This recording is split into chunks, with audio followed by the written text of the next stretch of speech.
എറണാകുളം വിമത വൈദികർക്ക് അവരുടെ ഈഗോ ആണ് വലുത്. സഭയല്ല, അതുകൊണ്ട് അവർ കൃത്യമായി ആളെ കൂട്ടി സൃഷ്ടിച്ച കലാപമാണിത്. ഇതൊക്കെ ആർക്കാണ് മനസ്സിലാകാത്തത്? ജനാഭിമുഖ കുർബാനയിൽ സഭയ്ക്ക് കൈമോശം വന്നത് സ്വർഗത്തിലേക്കുള്ള തുറവിയാണ്.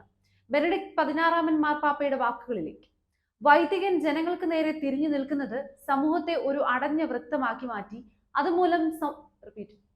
അതുമൂലം സമൂഹത്തിന് മുന്നിലേക്കും ഉന്നതങ്ങളിലേക്കുമുള്ള ദൃഷ്ടി നഷ്ടപ്പെട്ട് സമൂഹത്തിലേക്ക് തന്നെ ചുരുങ്ങി എല്ലാവരും കിഴക്കോട്ട് നോക്കി ബലി അർപ്പിക്കുന്നത് ഭിത്തിയിലേക്ക് നോക്കിയുള്ള പ്രാർത്ഥനയല്ല. പുരോഹിതൻ ജനത്തിന് പുറംതിരിഞ്ഞു നിൽക്കുന്നുവെന്ന് അതിനർത്ഥവുമില്ല. ആരാധനയിൽ പുരോഹിതന് അതിപ്രധാനമായ സ്ഥാനം കൽപ്പിച്ചു നൽകിയിരുന്നില്ല. ക്രിസ്ത്യൻ ആരാധനയിൽ സമൂഹം മുഴുവൻ കർത്താവിലേക്കാണ് തിരിയുന്നത്. പുരോഹിതനെ നോക്കുന്നതിന് പ്രാധാന്യമില്ല. ഒരുമിച്ച് കർത്താവിലേക്ക് ദൃഷ്ടി ഉയർത്തുന്നതിനാണ് പ്രാധാന്യം. കുർബാനയിൽ സമൂഹത്തിന്റെ ദൃഷ്ടിയും ഹൃദയവും വിചാരങ്ങളും അടഞ്ഞ വൃത്തത്തിൽ കുടുങ്ങിക്കിടക്കരുത്. പിന്നെയോ സ്വർഗത്തിലേക്ക് ഉയരണം. വിശ്വാസികൾ പ്രാർത്ഥിക്കേണ്ടത് വൈദികനെ നോക്കിയല്ല, കർത്താവിനെ നോക്കിയാണ്. അവിടുത്തെ രണ്ടാം വരവിനെ പ്രതീക്ഷിച്ചാണ്. ജനത്തിന് എതിർദിശയിലേക്കുള്ള വൈദികന്റെ നിൽപ്പ് ക്ലെറിക്കലിസത്തിന്റെ ശക്തമായ അവതരണമാണ്. വൈദികൻ ജനത്തിന് എതിർദിശയിൽ നിൽക്കുന്നവരാണ്. തീർത്ഥാടക സമൂഹമായ സഭയ്ക്ക് വൈദികൻ ലക്ഷ്യസ്ഥാനമായി മാറുകയാണ്. ആരാധനയിൽ ആരാധിക്കപ്പെടേണ്ടത് വൈദികനല്ല. സ്വർഗാത്മക തീർത്ഥാടനത്തിൽ ദൈവജനത്തിനെതിരെ ദിശയിൽ നിലകൊള്ളുന്നവനല്ല വൈദികൻ. സഭയുടെ വളരെ വികലമായ ചിത്രമാണ് ജനാഭിമുഖ കുർബാന വരയ്ക്കുന്നത്.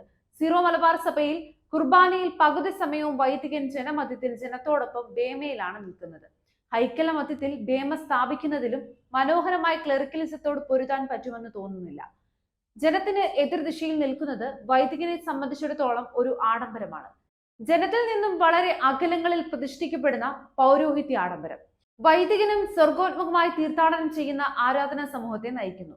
പാശ്ചാത്യ സഭയുടെ അനുഭവം മനസ്സിൽ വയ്ക്കുന്നത് നന്നായിരിക്കുമെന്ന് തോന്നുന്നു. രണ്ടാം വത്തിക്കാൻ സുനഹദോസ് മനസ്സിൽ പോലും കാണാത്ത അതിന്റെ ജാരസന്ധതിയായിരുന്നല്ലോ ജനാഭിമുഖ കുർബാന.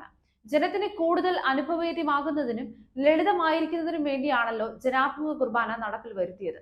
എന്നിട്ടും പാശ്ചാത്യ നാടുകളിൽ എന്ത് സംഭവിച്ചു? ഉള്ള പള്ളികൾ കൂടി പൂട്ടിക്കൊണ്ടിരിക്കുകയാണ്. പള്ളിയിൽ നല്ല അനുഭവത്തോടെ കുർബാനയിൽ പങ്കെടുത്തുകൊണ്ടിരുന്ന ജനസമൂഹം പോലും പള്ളിയിൽ വരാതായി.